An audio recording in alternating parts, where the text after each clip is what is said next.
Hello everyone and welcome back to UGC NET mentor. I hope you are doing well. Guys, आज के इस lecture में discuss करेंगे हम concept and elements of business environment. काफ़ी important class रहने वाली है यूजीसी नेट कॉमर्स सब्जेक्ट के लिए, बिकॉज यहाँ से एग्जाम में क्वेश्चन ज़्यादातर आते हैं। Most of the time question यहाँ से पूछे जाते हैं। तो चलिए स्टार्ट करते हैं क्लास और डिस्कस करते हैं। गाइस, मैं आपको पहले बता दूँ कि इस क्लास को मैं अपने एंड्रॉयड ऐप पर, जो कि आपका क्रैश कोर्स है उसमें, और साथ ही मैं इस लेक्चर को अपलोड करूंगा यूट्यूब पर, ताकि बाकी बच्चों को पता चले कि यहाँ पर क्लासेस चल रही हैं। एज ए डेमो मैं इस लेक्चर को मैं आपके यूट्यूब चैनल पे भी अपलोड कर दूंगा। ठीक है, सो गाइस चलिए स्टार्ट करते हैं। मेक श्योर आप इस लेक्चर को स्टार्टिंग से एंड तक देखिए, ताकि आपको एक टॉपिक अच्छे से क्लियर हो जाए और एक ही बार में इस टॉपिक को अच्छे से क्लियर कर लो, समझ लो, ताकि बार बार इस टॉपिक को पढ़ने की जरूरत ना पड़े। अगर आप इस एक क्लास को पूरा देख लेंगे एंड तक, तो आपको अच्छे से क्लियर हो जाएगा कि भाई किस तरीके से क्वेश्चन बनते हैं एग्जाम में और क्या कुछ पूछा जा सकता है। तो चलिए स्टार्ट करते हो, समझते हैं इस टॉपिक को फटाफट से और खत्म कर देते हैं। So guys, this is about me, जैसे कि आप सभी को पता होगा। My name is Mohammad Azam. I have worked as an assistant professor in SGIT school of management, GGS IP university Delhi for more than 3 years. I have completed BCom Honors, MCom MBA and qualified 3-time UGC NET Commerce, and I am post-graduate from SRCC University of Delhi. I got Best Teacher Award in 2018 for 100% result in my subject. चलिए start करते हैं। This was my small achievements. So guys, आज का हमारा topic है concept and elements of business environment, that is व्यावसायिक वातावरण की अवधारणाएं और तत्व। गाइस, इस क्लास की जो PDF है हमारी एंड्रॉइड ऐप में आपको अवेलेबल हो जाएगी, तो आप इसको डाउनलोड कर लेना, ताकि बाद में भी आप इन चीज़ों को रिवाइज कर सको। और इस क्लास की जो PDF है उसको मैं अनलॉक रखूंगा, मतलब इस क्लास की PDF वो स्टूडेंट भी डाउनलोड कर सकते हैं जिन्होंने इस कोर्स को परचेज नहीं किया है। वो बच्चे भी इस PDF को डाउनलोड कर सकते हैं। अगर वो एंड्रॉइड ऐप में आकर के इसको एक्सेस करना चाहे तो वो बच्चे भी इस PDF को एक्सेस कर सकते हैं। So guys, first of all let's understand what is business, then उसके बाद हम समझेंगे बिजनेस एनवायरनमेंट क्या होता है। आप सभी को पता होगा, अगर आप लोग कॉमर्स और मैनेजमेंट बैकग्राउंड से हैं, कि बिजनेस क्या होता है। What is business? Business is the activity of making money by producing और बाइंग एंड सेलिंग प्रोडक्ट। क्या बोला जा रहा है कि या तो आप प्रोड्यूस करो, या तो आप किसी गुड्स और सर्विस को बाय करके उसको सेल करना स्टार्ट कर दो। So it is any activity और enterprise enter into for profit. आपका जो मेन पर्पस है बिजनेस करने का, दैट इज मेकिंग मनी। पैसे बनाने के लिए, पैसे कमाने के लिए आप बिजनेस करते हो। और बिजनेस जो है ना सिर्फ प्रोडक्शन करने को बिजनेस नहीं कहा जाएगा। सपोज करो, अगर आप एक आटा होता है व्हीट, उसमें शुगर मिलाते हो, चीनी मिलाते हो, और आपका इसमें मिल्क मिला करके कंप्लीट प्रोडक्ट बनाते हो, दैट इज बिस्किट। बिस्किट बनाने के बाद उसको सेल करते हो, तो ये तो बिजनेस है। लेकिन जरूरी नहीं है कि आप प्रोडक्शन करें, विदाउट प्रोडक्शन भी बिजनेस किया जा सकता है। आपने देखा होगा that there are a lot of platform जो कि ओनली एक सर्विस प्रोवाइड करते हैं। प्लेटफॉर्म है जैसे फ्लिपकार्ट हो गया, अमेजोन हो गया। सो दे आर डूइंग बिजनेस, वो भी अपना बिजनेस कर रहे हैं। वहां पर कोई प्रोडक्शन नहीं कर रहे हैं, वो they are providing a platform जहां पर लोग अपना सामान सेल आउट करते हैं। ठीक है, सो इसको भी बिजनेस कहा जाएगा। जो सर्विसेज में जो जितनी भी तरह की सर्विसेज होती हैं। इसके अलावा बाय करना, सेल करना गुड्स का, जो कि ट्रेडिंग होता है। ट्रेडिंग भी आपका बिजनेस का पार्ट होता है, जहां पे आपको सामान बनाते नहीं हो, बल्कि किसी एक से परचेज करके दूसरे को सेल कर देते हो। जैसे एग्जाम्पल के तौर पे एक कंपनी है जो कि एक LG प्रोडक्ट बनाती है ना। एक LG कंपनी है, एक LG जो कि रेफ्रिजरेटर बनाती है, सपोज फॉर एग्जाम्पल के तौर पे। और आप एक मिस्टर ए हो जो कि LG से रेफ्रिजरेटर परचेज करता है और कस्टमर को सेल कर देता है। तो जो मिस्टर ए है उसने रेफ्रिजरेटर बनाया नहीं, लेकिन बना बनाया LG से परचेज किया 20,000 में, 20,000 में परचेज किया, और कस्टमर को 25,000 में सेल कर दिया। ये आप इसको कहते हैं ट्रेडिंग। ट्रेडिंग क्या होती है? जहां पर आप सामान एक जगह से परचेज करते हो, दूसरी जगह सेल कर देते हो। यहाँ पर मैन्युफैक्चरिंग आप नहीं करते हो, ना कोई प्रोडक्शन करते हो, बल्कि आप बाइंग और सेलिंग का काम कर रहे हो। तो ये भी आपके बिजनेस का ही एक पार्ट हो जाता है। तो गाइस, कोई भी एक ऐसी एक्टिविटी जिसको कि आप मनी मेकिंग के लिए कर रहे हो, पैसे बनाने के लिए कर रहे हो, बिजनेस का पार्ट हो जाती है, बिजनेस कहलाती है। ठीक है, इसके अंदर गुड्स एंड सर्विसेज दोनों ही आते हैं। अब बिजनेस एनवायरनमेंट क्या होता है? जैसे आपके घर का एनवायरनमेंट होता है, आप जिस घर में रहते हो, एक होता है घर का एनवायरनमेंट कि आपके मम्मी पापा कैसे हैं, आपके भाई बहन कैसे हैं, आपके घर का एनवायरनमेंट कैसा है, ये आपका घर का एनवायरनमेंट हो गया। और एक होता है घर के बाहर का एनवायरनमेंट कि भाई गली वाले कैसे हैं, आप किस स्टेट, किस कंट्री में रहते हो, उस कंट्री के लोग कैसे हैं। तो जैसे आपके घर का अंदर का और घर के बाहर का एनवायरनमेंट होता है, ऐसे बिजनेस का एनवायरनमेंट होता है कि जहाँ पे आप बिजनेस कर रहे हो, बिजनेस के अंदर आपके एम्प्लॉयज कैसे हैं, अच्छे से काम करते हैं नहीं करते हैं, आपका मैनेजमेंट कैसा है, बिजनेस का ऑनर कैसा है, स्टेक होल्डर कैसे हैं, ये आपका बिजनेस का इंटरनल इन्वायरमेंट कहलाता है। और बिजनेस का एक्सटर्नल इन्वायरमेंट का मतलब बिजनेस के बाहर की जो चीजें हैं, जैसे कि बिजनेस का बाहर का इकोनॉमिक इन्वायरमेंट, कंट्री का इन्वायरमेंट कैसा चल रहा है। जैसे अभी आपको पता होगा कि बेयरिश मार्केट भी होती है, बुलिश मार्केट भी होती है, जहां पर एक कई बार इकोनॉमी बहुत अच्छे से परफॉर्म कर रही होती है, तो ऐसे में हर बिजनेस प्रॉफिट बनाता है। तो ये आपका इकोनॉमिक इन्वायरमेंट कहलाता है। टेक्नोलॉजिकल इन्वायरमेंट होता है जो कि बाहर पाया जाता है। पॉलिटिकल इन्वायरमेंट होता है कि देश में किस तरह के राजनीतिक हालात चल रहे हैं हमारे देश दुनिया में। तो ये जो आपके इन्वायरमेंट है वो बिजनेस के बाहर के इन्वायरमेंट होते हैं, ठीक है। इसको कहते हैं वातावरण, हिंदी में क्या कहते हैं, इसको कहते हैं वातावरण। तो जैसे हमारे घर का इन्वायरमेंट होता है वैसे बिजनेस का भी एक इन्वायरमेंट होता है। सो ये इंटरनल और एक्सटर्नल दोनों ही इन्वायरमेंट हो सकते हैं आपके, that affect the function of the company and how a company works directly और इनडायरेक्टली। आपकी कंपनी के फंक्शनिंग को बहुत हद तक ये प्रभावित करती है। हिंदी में बात करें तो आंतरिक और बाहरी कारकों का संग्रह है जो कंपनी के कार्यों को प्रभावित करता है। Some of these factors influence the company's or business organization environment and situation। इसमें कई सारे ऐसे भी फैक्टर्स होते हैं जो कि हमारे व्यावसायिक संगठनों के वातावरण और स्थिति को प्रभावित करते हैं। गाइस, बिजनेस आप किस तरीके से करते हैं और बिजनेस को प्रॉफिट हो रहा है, लॉस हो रहा है, जितनी भी चीजें हैं, ये सभी चीजें जो है वो कहीं ना कहीं डायरेक्टली अटैच रहती हैं इन्वायरमेंट से। अगर बिजनेस का इन्वायरमेंट अच्छा है, सब कुछ फेवरेबल है, तो कंपनी को कोई प्रॉब्लम नहीं आती, सब कुछ अच्छा चलता रहता है, प्रॉफिट कमाती रहती है। और अगर इन्वायरमेंट खराब हो गया तो ऐसे में कंपनी प्रॉफिट कमाना उसका मुश्किल हो जाता है, और इनफैक्ट कई बार कंपनी को मार्केट में जिंदा रहना तक मुश्किल हो जाता है। तो गाइज अब हम समझेंगे बिजनेस इन्वायरमेंट को थोड़ा और डिटेल में। सो गाइज जो आपका बिजनेस इन्वायरमेंट होता है वो दो टाइप का हो सकता है, दो कैटेगरी में इसको हम डिवाइड कर सकते हैं। पहला होता है internal environment and second one is external environment. जैसे कि मैंने आपके घर का एग्जांपल दिया था कि घर के अंदर सब आपके मम्मी पापा, आपके भाई बहन कैसे हैं, आपके साथ कैसे बिहेव करते हैं, कैसा घर है आपका, बड़ा है छोटा है, ये सब आपका इंटरनल इन्वायरमेंट है। और एक्सटर्नल इन्वायरमेंट क्या हो जाएगा कि गली वाले कैसे हैं, आपके शहर वाले कैसे हैं, लोग बाग कैसे हैं, कैसे बिहेव करते हैं, आपकी खुद की कंट्री कैसी है, तो मैक्रो लेवल का इन्वायरमेंट होता है। ऐसे इंटरनल इन्वायरमेंट और एक्सटर्नल इन्वायरमेंट होता है बिजनेस का। इंटरनल इन्वायरमेंट में कौन कौन आ जाएगा, कंपनी के अंदर जो इम्प्लॉयज हैं, कंपनी का मैनेजमेंट है, कंपनी के जो ऑनर्स हैं। और एक्सटर्नल इन्वायरमेंट में आ जाएगा पॉलिटिकल सिस्टम, इकोनॉमिक इन्वायरमेंट हमारी कंट्री का, इसके अलावा टेक्नोलॉजिकल इन्वायरमेंट और डिफरेंट तरह के जो फैक्टर्स होते हैं वो इसके अंदर आ जाते हैं। यहाँ पर मैंने लिस्ट बना के डाली हुई है, आप लोग इसको गो थ्रू कर लीजिए एक बार।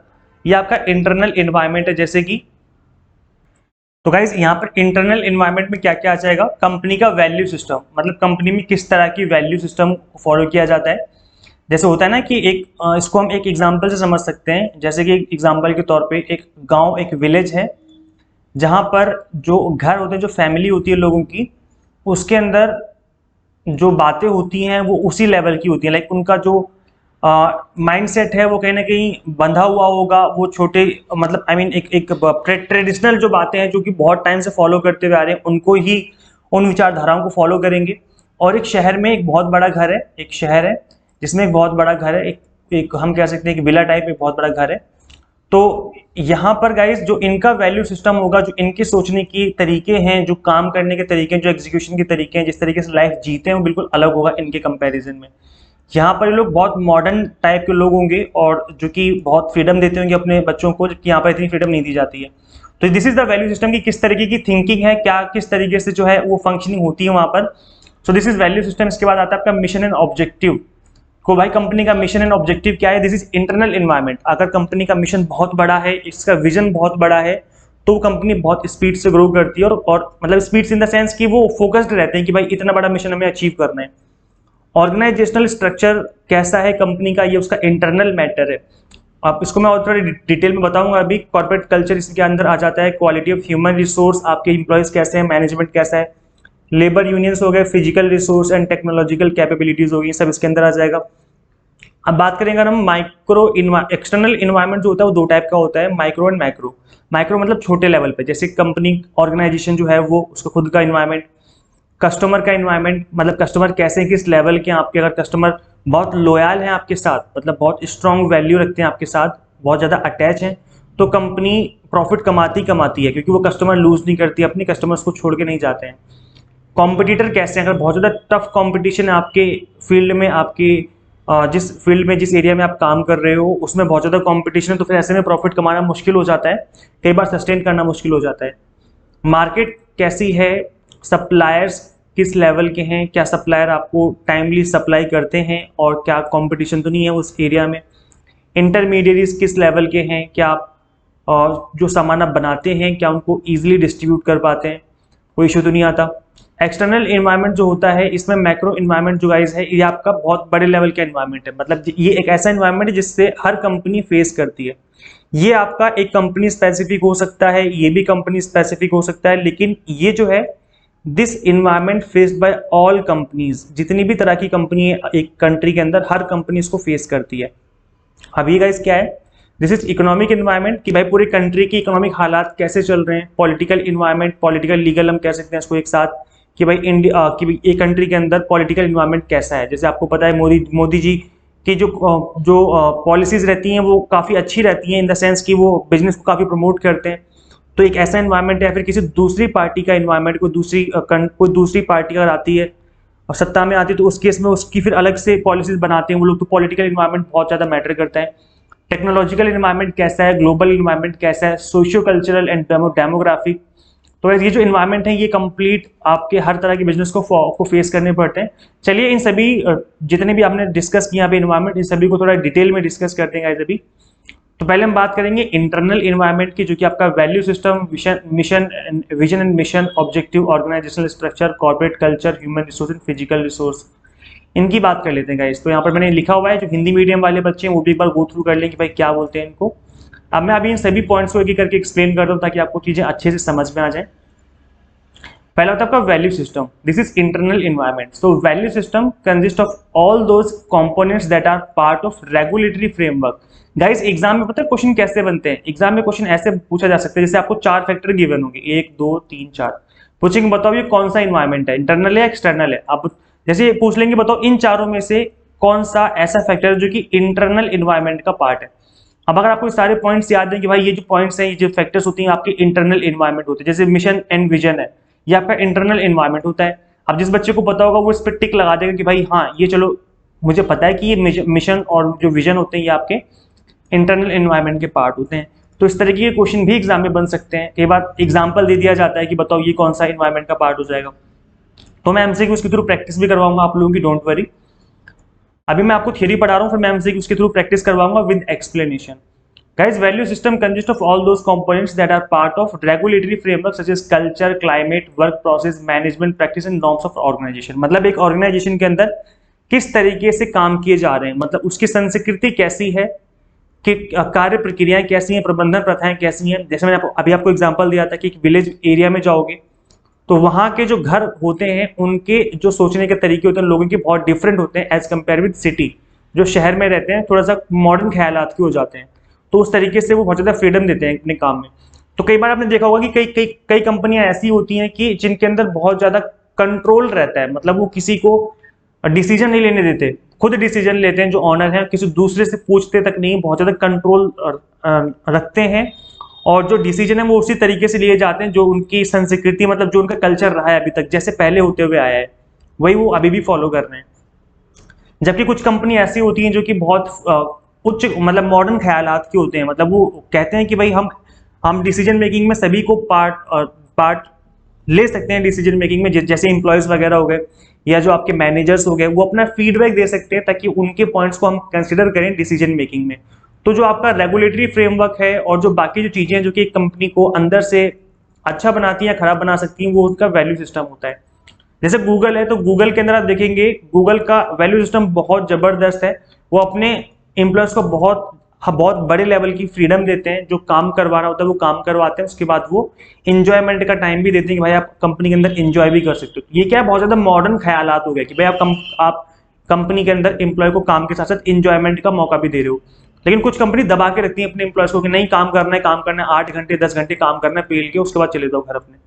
तो ये क्या है, ये आपका वैल्यू सिस्टम है कि आप किस तरीके से अपना रेगुलेटरी करते हो, अपने अंदर किस तरीके से आप काम करवाते हो।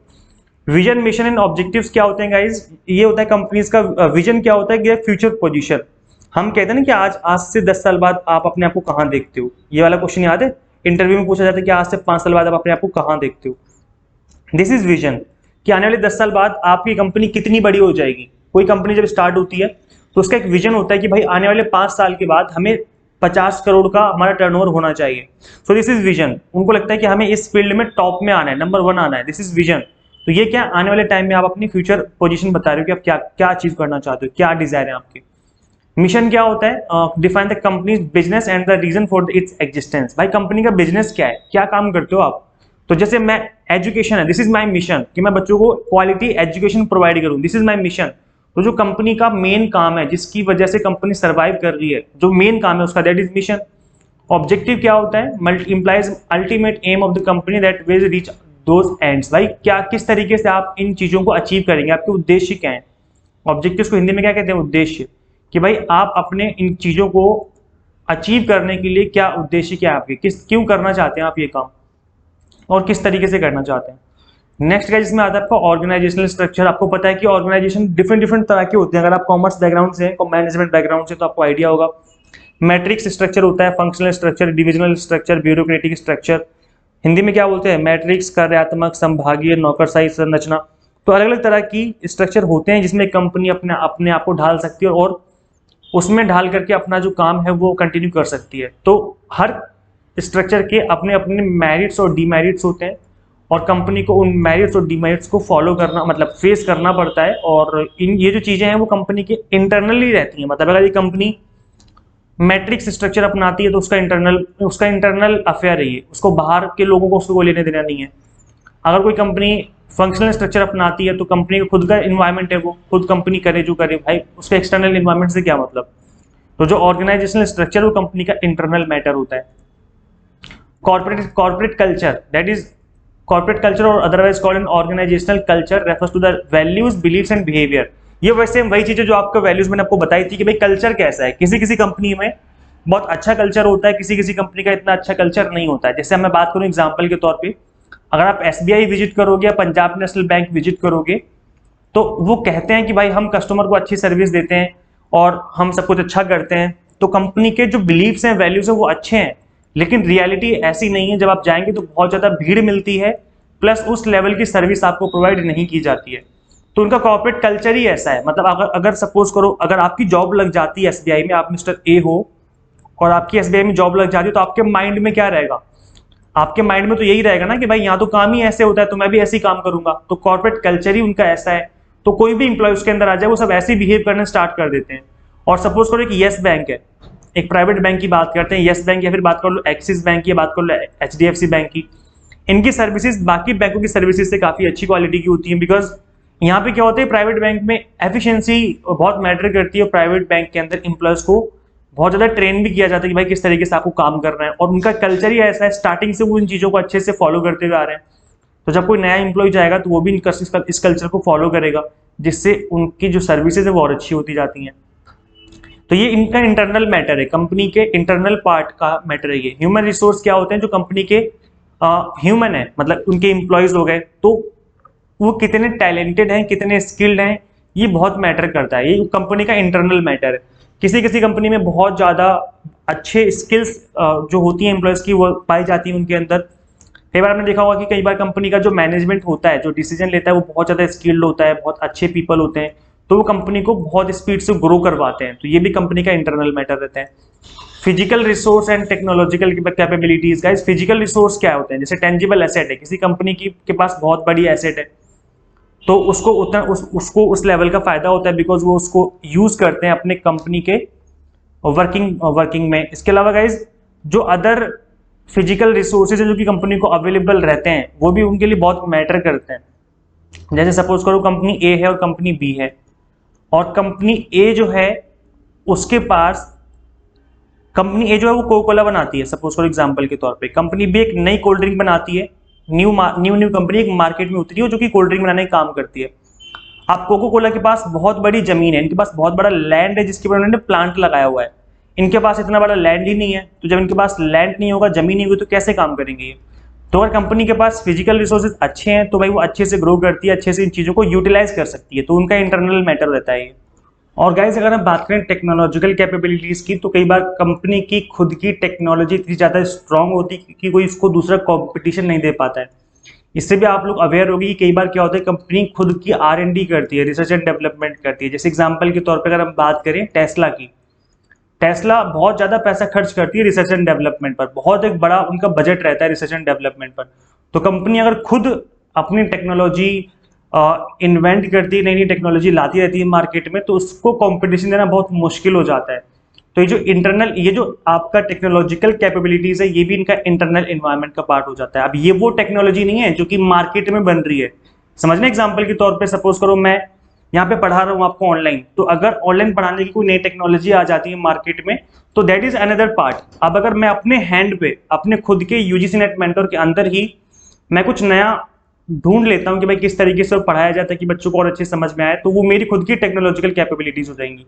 सो दिस इज इंटरनल मैटर, मेरा खुद का इंटरनल मैटर कहलाएगा वो, ठीक है। So these are the factors जो कि आपके इंटरनल मैटर थे। अब हम बात करेंगे एक्सटर्नल इन्वायरमेंट की। तो गाइस एक्सटर्नल इन्वायरमेंट में एक होता है आपका माइक्रो इन्वायरमेंट और एक होता है आपका मैक्रो इन्वायरमेंट।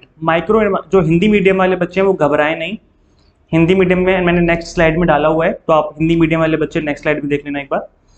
यहाँ पर गाइस समझ लेते हैं एक बार कि मैक्रो इन्वायरमेंट क्या होता है। अच्छा, एक्सटर्नल फैक्टर्स क्या होते हैं? Consist of those factors which provide an opportunity और pose threats to the business. ये हमें अपॉर्चुनिटी भी देते हैं ग्रो करने के लिए, और कई बार थ्रेट्स भी होता है, मतलब कई बार हमें आगे से प्रॉब्लम भी क्रिएट करते हैं हमारे लिए एक्सटर्नल इन्वायरमेंट। तो गाइस ये दो तरह के होते हैं, माइक्रो इन्वायरमेंट और मैक्रो इन्वायरमेंट। माइक्रो में होता है supplier, customer, competitor, market, intermediaries etcetera. अब ये क्या होता है मैं आपको यहीं पे शॉर्ट में समझा देता हूँ, बिकॉज मैं इसको थोड़ा ज्यादा डिटेल में नहीं समझाऊंगा, बिकॉज ये एग्जाम के पर्पज से इतना ज्यादा इंपॉर्टेंट नहीं है। इंपॉर्टेंट ये वाला ज्यादा है आपका एक्सटर्नल वाला, ठीक है। तो इसको समझ लेते हैं एक बार। सप्लायर कौन होता है? जो आपके बिजनेस को सप्लाई करता है। जैसे सपोज करो एग्जाम्पल के तौर पे, अगर आप बिस्किट बनाते हो, पार्ले जी बनाते हो आप, तो ऐसे में आपको आटा चाहिए होगा, फ्लोर चाहिए, है ना, आटा चाहिए, इसके अलावा आपको शुगर चाहिए, चीनी चाहिए, मिल्क चाहिए। तो ये जो आपका सप्लायर है, जो रॉ मटेरियल आपको सप्लाई करेगा, वो आपसे लॉयल है, वो आपको सप्लाई करता है किसी भी सिचुएशन में है आप, चाहे आप बिजनेस में प्रॉफिट कमा रहे हैं, लॉस कमा रहे हैं, लॉस हो रहा है आपके बिजनेस को, अगर आप सप्लायर आपका स्ट्रांग है और टाइम से आपको सप्लाई दे देता है, इसका मतलब आपका जो सप्लायर वाला इन्वायरमेंट है वो काफ़ी अच्छा है और कोई दिक्कत नहीं है इस एनवायरनमेंट में। और जो यहाँ पर कॉस्ट है वो भी आपको ठीक ठाक लग जाती है, तो मतलब सब कुछ ठीक चल रहा है। और अगर यहाँ पर कंपटीशन होने लग गया तो प्रॉब्लम हो जाती है। फिर कई बार सप्लायर धोखा दे देते हैं और हमें सप्लाई ना करके हमारे कॉम्पिटिटर को सप्लाई करना स्टार्ट कर देते हैं, तो फिर वो हमारे लिए थ्रेट हो जाता है। कस्टमर भी दो तरह के होते हैं, एक होते हैं लॉयल कस्टमर, एक होते हैं जो आपको छोड़ के भाग जाते हैं। जैसे लॉयल कस्टमर कौन होंगे? एग्जाम्पल के तौर पे सपोज करो अगर मैं जियो का प्लान यूज कर रहा हूँ, जियो मुझे 399 का प्लान देता है 3 महीने का, तो मैं जियो यूज करूँ पिछले 2 साल से। अगर एयरटेल कहता है कि भाई मैं आपको 3 महीने का प्लान 350 रुपये में दे दूंगा, अब यहाँ पर डिफरेंस हो गया, अब 350 रुपये कम हो गए, एयरटेल वाला ऐसा बोल रहा है, तो मैं जियो छोड़ करके एयरटेल में चला जाऊंगा। और बहुत सारे लोग ऐसा करेंगे, तो इसका मतलब क्या है कि कस्टमर आपसे लॉयल नहीं है, वो आपको छोड़ देंगे अगर आपने प्राइस या फिर क्वालिटी में थोड़ा सा भी ऊपर नीचे किया तो ये भी आपका क्या है, this is your micro environment. Competitor किस लेवल के हैं? अगर आपके कंपटीशन बहुत ज़्यादा है आपकी फील्ड में तो भाई प्रॉब्लम हो जाएगी, कंपटीशन नहीं है तो फिर आपकी कोई इतनी बड़ी प्रॉब्लम नहीं है। मार्केट कैसी है? मार्केट इन द सेंस कि आप जिस मार्केट में काम कर रहे हो वो मार्केट किस हालात में है। अच्छा हालात में है तो सब कुछ ठीक चल रहा है, और खराब हालात हो गए मार्केट की तो प्रॉब्लम हो जाएगी। इंटरमीडिएरीज कैसे हैं? जहाँ जो डिस्ट्रीब्यूटर हैं आपके, जो कि आपकी हेल्प करते हैं सप्लाई करवाने में आगे। तो इस तरीके से आप इन फैक्टर्स को एक अपॉर्चुनिटी या थ्रेट के तरीके से देख सकते हो कि भाई यहाँ से आपको एडवांटेज मिलने वाला है या फिर यहाँ से आपको नुकसान हो सकता है। तो गाइस याद रखना ये फैक्टर्स, बस रट लो, याद कर लो, कुछ भी कर लो, बस आपके दिमाग में बिठा लो कि भाई these are factors that is known as micro environment. Macro environment क्या होते हैं? ये आपके बड़े लेवल के होते हैं। मैक्रो का मतलब क्या होता है? बड़े लेवल के इन्वायरमेंट। तो यहाँ पर क्या होता है गाइस, ये ऐसे फैक्टर्स जो कि बड़े लेवल पे काम करते हैं, जैसे डेमोग्राफिक प्रोफाइल कि भाई इंडिया में कितने पीपल ऐसे जो कि यंग हैं, कितने ऐसे हैं जो कि बूढ़े हैं, ओल्ड एज वाले कितने हैं, चिल्ड्रन कितने हैं। सोशियो कल्चरल इन्वायरमेंट कैसा है कि भाई आपकी सोसाइटी कैसी है, कल्चर कैसा है। जैसे हमारे इंडिया में आपको कल्चर पता है कि बाकी वेस्टर्न के कंपैरिजन में डिफरेंट है, तो यहाँ पर बिजनेस भी वैसे ही चलते हैं। अगर आप सोचो कि यहाँ पर ऐसे कपड़े का प्रोडक्शन करो, आप बनाओ जो कि बहुत शॉर्ट है, तो बहुत कम लोग परचेज करेंगे, क्योंकि हमारे यहाँ कल्चर नहीं है ऐसा। हमारे यहाँ कल्चर है साड़ी पहनने का, आप साड़ी बनाओ, साड़ी का बिजनेस करो, देखो बहुत सारे लोग परचेज करेंगे। तो कल्चर बहुत ज़्यादा मैटर करता है आपके बिजनेस को लेकर के। लीगल इन्वायरमेंट कैसा है, क्योंकि कई बार लॉ बनते रहते हैं, जैसे इन्वायरमेंट से रिलेटेड लॉ बन जाता है ना। और आपका कंज्यूमर प्रोटेक्शन एक्ट है जो कि लीगल इन्वायरमेंट का पार्ट है। तो कंज्यूमर प्रोटेक्शन एक्ट हो गया और जो बाकी एक्ट हो गया, ये सब बहुत ज़्यादा मैटर करते हैं, बहुत अफेक्ट कर सकते हैं हमारे बिजनेस को।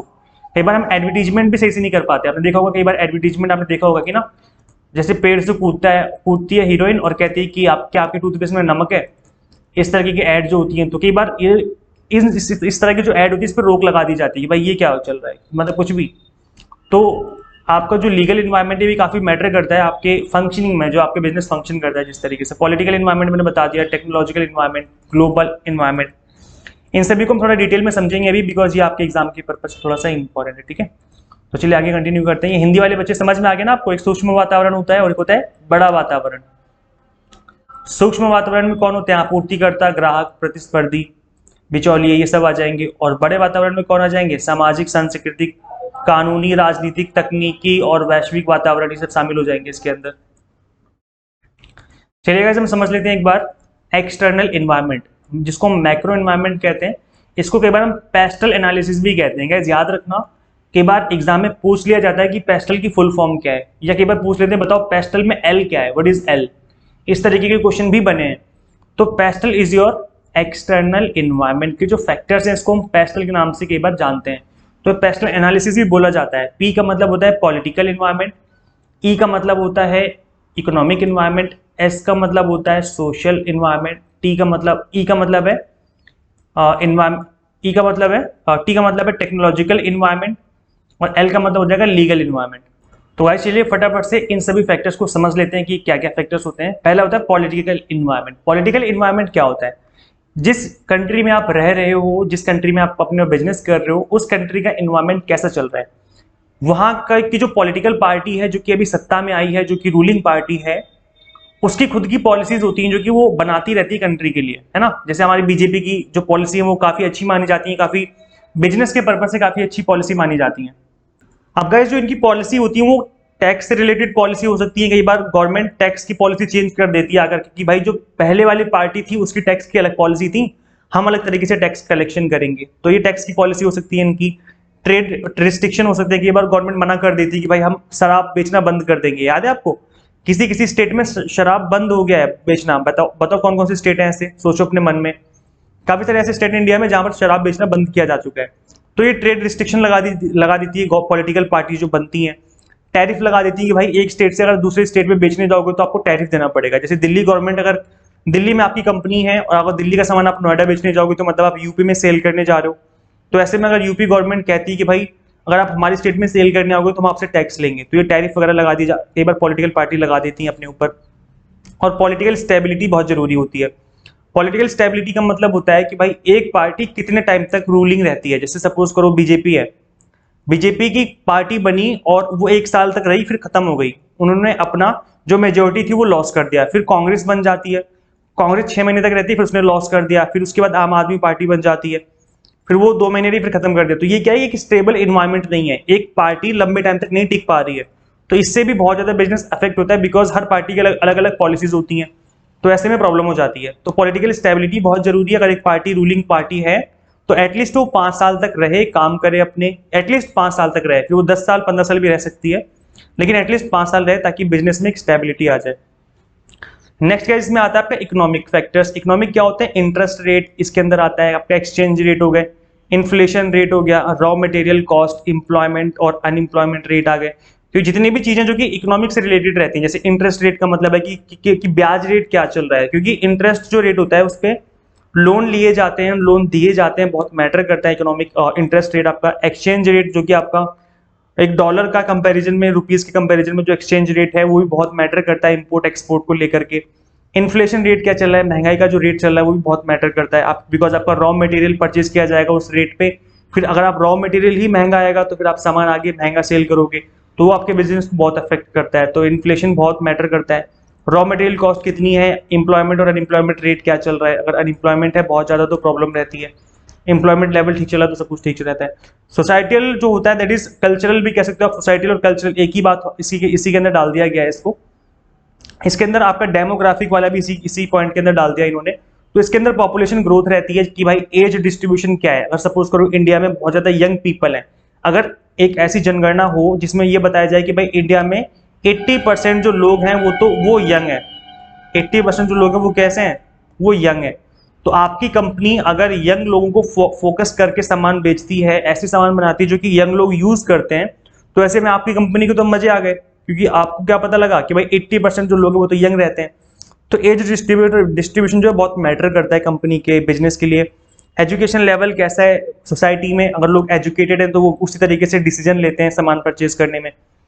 कल्चरल नीड्स क्या है लोगों की, जैसे आपको पता है कि इंडिया में कल्चर क्या है कि हमारे यहाँ पे साड़ी पहनी जाती है, हमारे यहाँ पर मेजोरिटी जो है वो शादी के बाद लोग साड़ी पहनना स्टार्ट कर देते हैं। तो हमें क्या करना है, हमें साड़ी का बिजनेस करना है। और वही सेम बिजनेस अगर आप यूएस में करने जाओगे, वेस्टर्न कंट्री में करने जाओगे तो नहीं चलेगा। तो कल्चरल नीड क्या है उनको फुलफिल करो, फिर अपना बिजनेस चलाओ।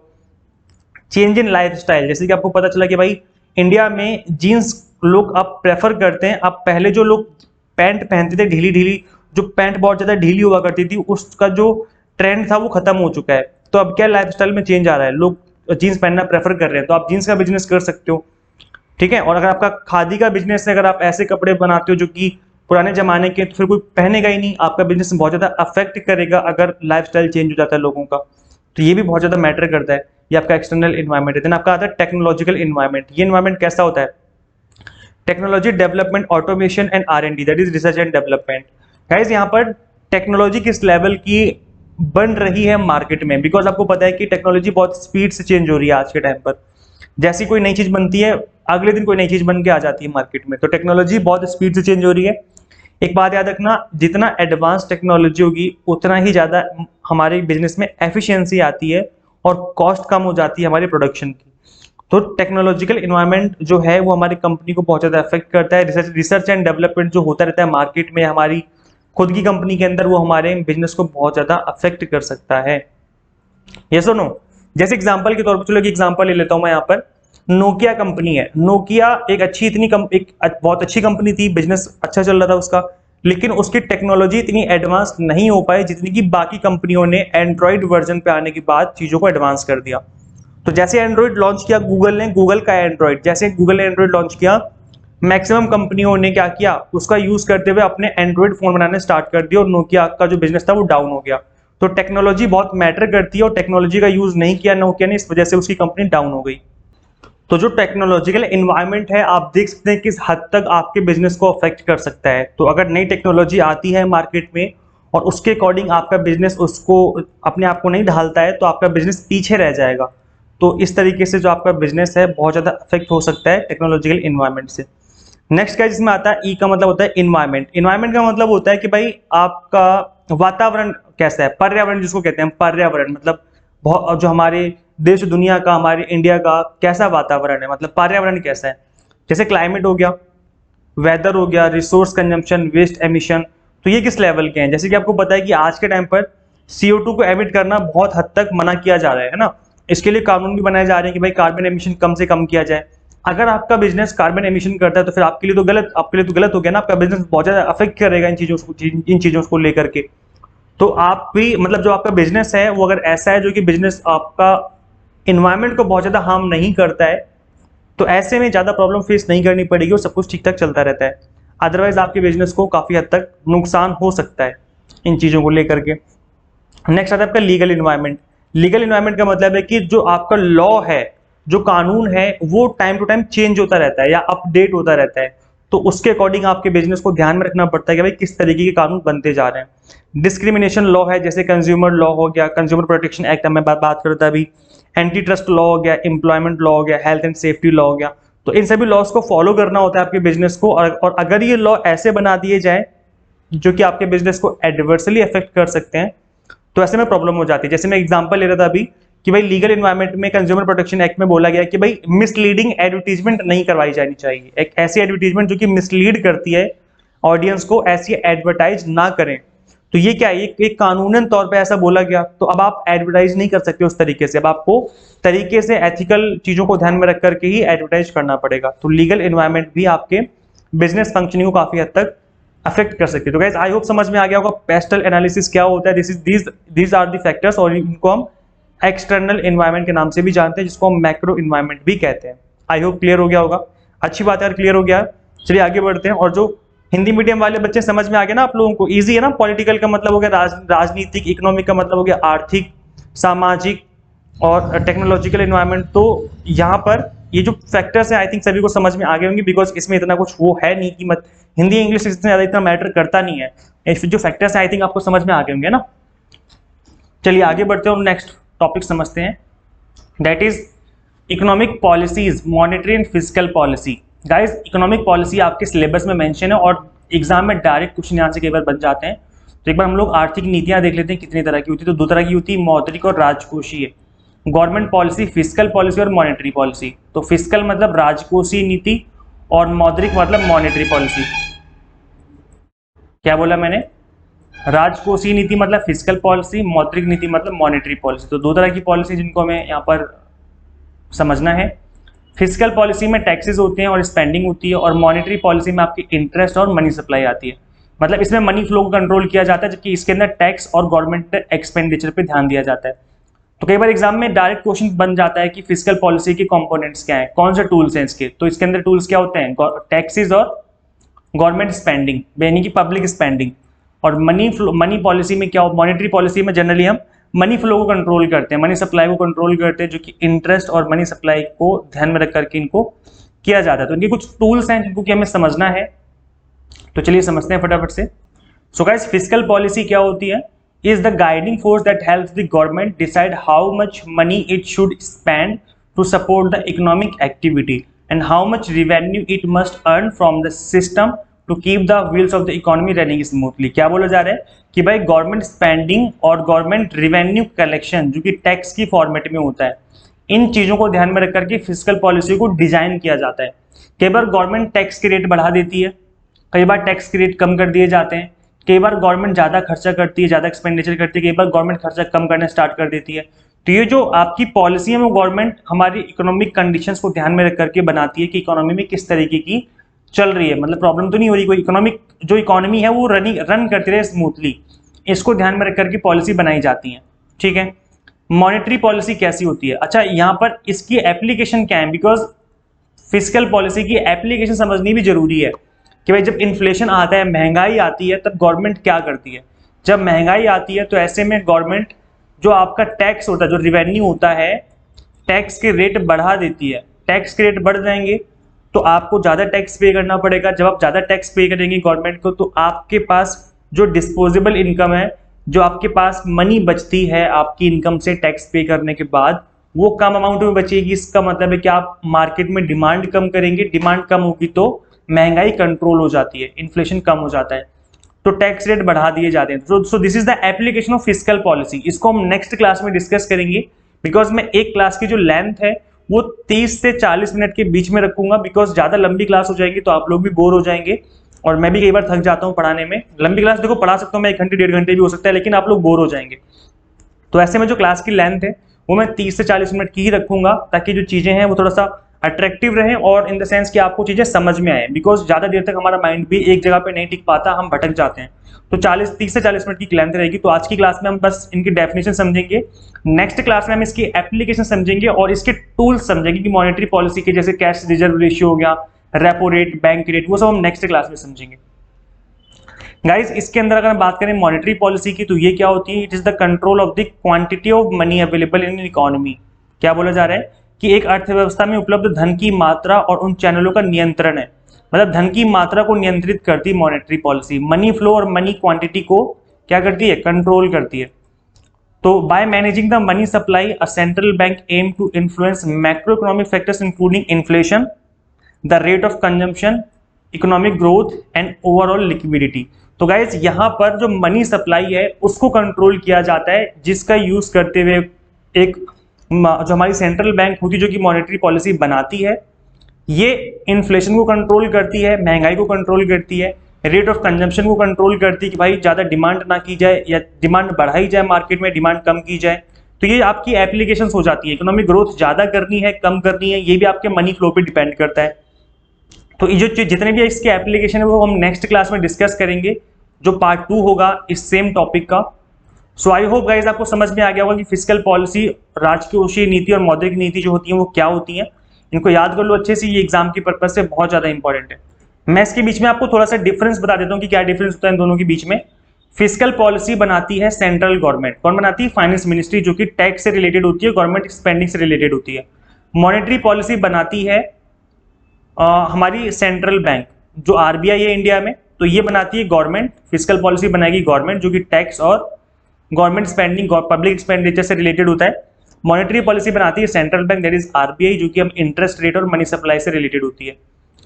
फिजिकल पॉलिसी का कोई स्पेसिफिक टारगेट नहीं होता, लेकिन इसका टारगेट जनरली इन्फ्लेशन रहता है कि भाई इन्फ्लेशन को हमें कंट्रोल करना है। अब ऐसा नहीं है कि इसका टारगेट एक बिल्कुल टारगेट नहीं होता, ऐसा नहीं है, थोड़ा बहुत टारगेट फिजिकल पॉलिसी की भी होते हैं कि भाई ज्यादा महंगाई आ रखी है तो हम चीजों को उस तरीके से करें।